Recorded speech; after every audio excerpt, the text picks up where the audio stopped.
suppose we should talk a little bit about Barbenheimer, because it pretty much dominated the summer movie season. That was the phenomenon that everyone was into, that everyone was talking about. And it's good in some ways that a film like Oppenheimer, which I think if Barbie hadn't existed and this weird pairing hadn't come about, that movie would have, if not flopped, then definitely would have not performed well. I don't think it had a huge amount to recommend it. Like a big epic historical biopic by Christopher Nolan, who wasn't exactly on a winning streak after Tenet,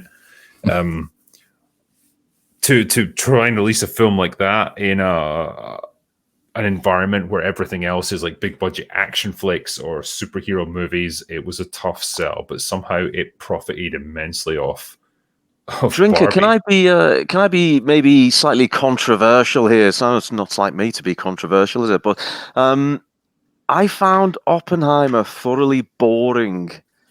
I'm sorry to say this. I know some man babies in the chat may have enjoyed it, but I just found it 3+ hours of absolutely boredom, and I didn't enjoy it at all. So hate me if you will, but I know for some it was the shining light of 2023, but no, I found Is that myself. Because Oppenheimer didn't personally ride his nuclear bomb into Nagasaki? It's because he didn't say it's nuking time and then nuked the shit out of Japan. I don't know, man. It's like a lot of people have said. It's a long movie. It's not necessarily packed with thrilling scenes. In a lot of ways, it's quite procedural, especially once you get past the actual use of the atomic bombs and the Manhattan Project. When you get into the court case, the legal aspects of it, it's not necessarily thrilling, but I think when it comes to just the level of performances, the standard of the writing, there's enough to keep you invested. It's just longer than it needs to be, I think, and it doesn't give you necessarily the payoff that you want, because it reaches the same conclusion that it reached after the use of the atomic bombs. That we may have triggered an arms race that we're never going to pull out of, and like that's the same resolution he reaches an hour later. So it just felt like a bit redundant. I'm glad the film got made. I'm glad that people are still watching relatively intelligent films like this. It's just a shame that it had to leech off something like Barbie in order to get to that point. Yeah, maybe. I mean, I don't think it's controversial. Oppenheimer benefited way more from that marketing duo than Barbie did. But if you're going to effectively trick people into their seats to watch something intelligent, at least they've watched something intelligent. Like if you go and see Barbie and then you go and see Oppenheimer because that's the meme, and you sit through Oppenheimer, you've come away with stuff you probably didn't know before. You've seen something that's actually fairly well constructed artistically, that has fairly solid artistic purpose to it, as well as historical and factual messages to convey. In the normal situation, this kind of film is not doing hundreds of millions of dollars. Obviously not. It's a biopic essentially about a fairly well-known, in broad terms at least, historical event. But the more people who get to see that, I think the better. It doesn't really matter if you've had to trick them to go and see it or if they've been memed into going to see it. At least they've seen it. And the fact that it's outperforming the latest superhero schlock is kind of encouraging. Yeah. No, I get it. I mean, a win's a win ultimately, even if it's not come about in the best way possible. But talking about Barbie, I suppose it was the big surprise of the summer. Like, I didn't see this one coming. I imagined it was going to do well. I just didn't know what to make of it, like leading up to it, because I had no interest in it particularly, because why would I? I didn't play with the dolls. I didn't know anything about it. I didn't have any connection to it. It just seemed like just a typical fluffy, pretty bland, inoffensive comedy. Didn't really think much of it. I had no idea what it was going to turn into. This thing absolutely devoured the summer movie season. It was unprecedented. It proves that the women are an incredibly massive cinema going force if you know how to appeal to them, which is it's instructive if you compare like the MCU's attempts to appeal to a female audience, which have just failed over and over and over again. Barbie's attempts to appeal very specifically to a female audience succeeded to no end. There's probably lessons to be learned about how that happened, but that lesson might be that there's a degree to which you can't actually cross these audiences. I don't think you can put Barbie in superhero costume and have that film do as well with the superhero audience as it would do for an explicitly female audience. I think there are certain films that are just always going to appeal to one sex more than the other. That's not necessarily a bad thing. It would just be nice if whatever is being made, has some basic universal quality to it, which Barbie up to a point does. Like, production design is lovely. Set design is really good. Practical effects are really good. Some of the acting is quite good. There's some jokes in it that kind of land. But otherwise, then when it devolves into this weird sort of socio-political feminist point scoring stuff, it was it was doing well when it was trying to appeal as this humanist film about transgressing systems and overcoming the prescriptions of society, basic humanist stuff. Don't be defined by what other people call you. That's all good. And then it says, but on the other hand, no, women are always defined like this. And so we're going to tell you how to be a woman without actually telling you how to be a woman.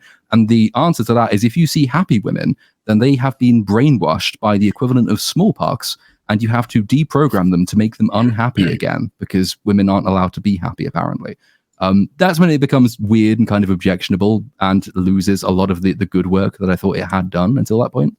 I feel like the entire movie was predicated on that big self-aggrandizing speech that what is her name? Is it America Ferrera? That's the one, yeah.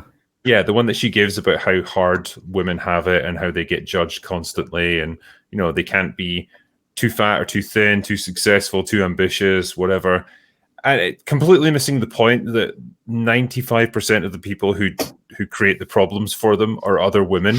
Mm-hmm. Like, they're the ones who judge them, who make snide comments about them, who undermine them. Like, I almost wanted to get myself in the movie and just say, like, I hate to break it to you, men are just not that fucking interested in your problems and like judging you, because we've got other things to deal with. Like, yep. But then it's just it's such a strange mindset to have, but it's frustrating to see, because it's like you're missing the real source of your own problems here. But you know why that is, don't you? Because the writer, Greta Gerwig, fundamentally, I don't think even she understood her own movie, right? Like, you're writing this sort of feminist movie. She claims it to be a feminist movie, yet the most compelling character is Ken. The most talked about character was Ken.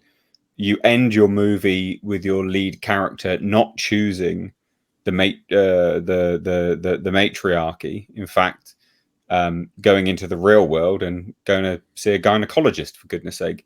So Greta Gerwig as a writer is fundamentally completely off a rocker. She doesn't really understand. She doesn't know what she's talking about, because she tried to frame this as this massive feminist iconic movie. And yeah, you know what? I think a bunch of people did buy it as that as well. But if you get into the nitty gritty of what the movie is and what it's sort of saying, I mean, the most talked about character was Ken. The most liked character was Ken. The most empathized character was Ken. Yeah, it makes an accidentally brilliant argument for the patriarchy. Because when Ken goes back and establishes the patriarchy, it's not just the Kens who are happy; it's also most of the Barbies who are happy. Yeah. And it turns out that everyone quite likes this new situation, until the rebel Barbies come and try and deprogram them by locking them in the back of vans and reading them effectively feminist manifesto. It's such a confused film, but that comes across in the interviews. Where Greta Gerwig is asked about it, and the length of time it takes her to get to any kind of point, which usually contradicts the previous sentence. It just suggests that she's trying to do two very contradictory things without really any clear idea of how to marry them. I think this would be a fascinating thing to ask her about if you ever got the opportunity, of just what were you actually trying to say with this? Like, if if we put this point to you that you've unironically created like a likable character in Ken, who comes across as more of a protagonist than Barbie does in this movie, and you seem to be singing the praises of the patriarchy, like, how did you end up at that point? Like, what are you actually trying to produce with this film? What do you want to say about the world? Like you say, I just feel like she wouldn't have an answer, because it's almost like she's never thought through that deeply about what this film actually is.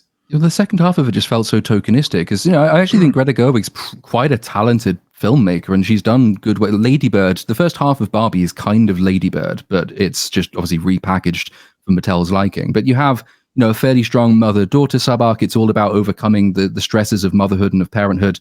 Mothers and daughters realizing that though they have fallen apart, actually they now have a better understanding of each other as they go out into the world as their own people. That's all fairly strong humanistic stuff. That's all taken directly from Lady Bird, one of Gerwig's earlier films.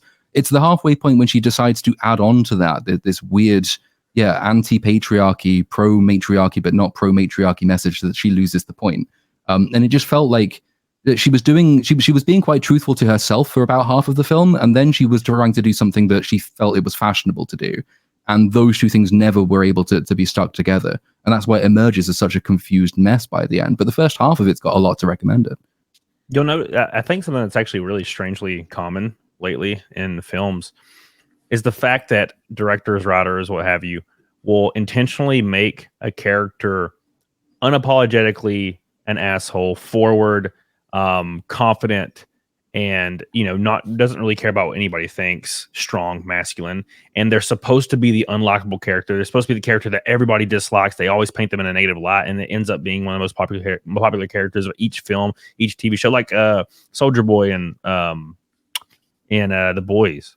He's just terrible character that's everybody's supposed to hate. He's supposed to be an unlikable character, and everyone loves him. He's like everybody's favorite character. Which is something I feel like it was the same thing with Ken. This is something that's extremely common. They just intentionally write these characters to be bad and have all these negative attributes to society, and everybody loves them. Even women love them. I think with Ken, it's in Barbie, and I can't believe we're trying to psychoanalyze this because it doesn't feel like it deserves it. But how much of his likability comes down to just Ryan Gosling being quite a likable actor and I guess having a fair amount of charisma that he brings to the role, and how much of it is just they invested Ken with so much more personality than Barbie because by his nature you root for him because he's so downtrodden in a lot of this movie, and he's just on an arc of self-discovery, whereas Barbie kind of goes on the same arc, but there's just not as much personality to grapple with there because the movie's just never prepared to really criticize her in that way, in the same way that it does with him. It feels like there's just no chances taken with her. And I don't know if perhaps Margot Robbie's, what would I even call it? The fact that she's extremely beautiful almost works against her to some extent, because you can sometimes overlook her actual personality and what she brings to an acting role because it's just this extremely beautiful face that's just confronting you all the time. I don't know, whether that undermines her somehow. Well, yeah, because the film actually acknowledged that, I think, because they have that line when she's really miserable, sort of second act low point, and she says, "I don't feel pretty, I don't feel attractive, I don't feel this," and then you have Helen Mirren's voiceover interject for one line saying, "Note to the makers, Margot Robbie is the wrong actress to cast if you want to make this point." It's actually quite funny, but it's correct. Yeah, she's not the person to be deploying. If you want to stress that, this character is actually suffering in the world, that she has no benefits or advantages over other people, Margot Robbie is not the person to cast for that role. I think she did a good job in the role.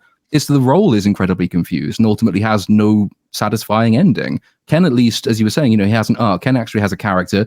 You can understand where Ken's coming from. He's oppressed. He discovers a means to better himself. He betters himself. He really wants the girl. These are all recognizable human wants and aspirations. Margot Robbie's Barbie's character is, I don't kind of feel like being a Barbie anymore. I want to be a human. And then you say, well, okay, what does that entail? And the film's I don't know, vagina. And that's it. There's no arc there. That's an excuse, not a resolution.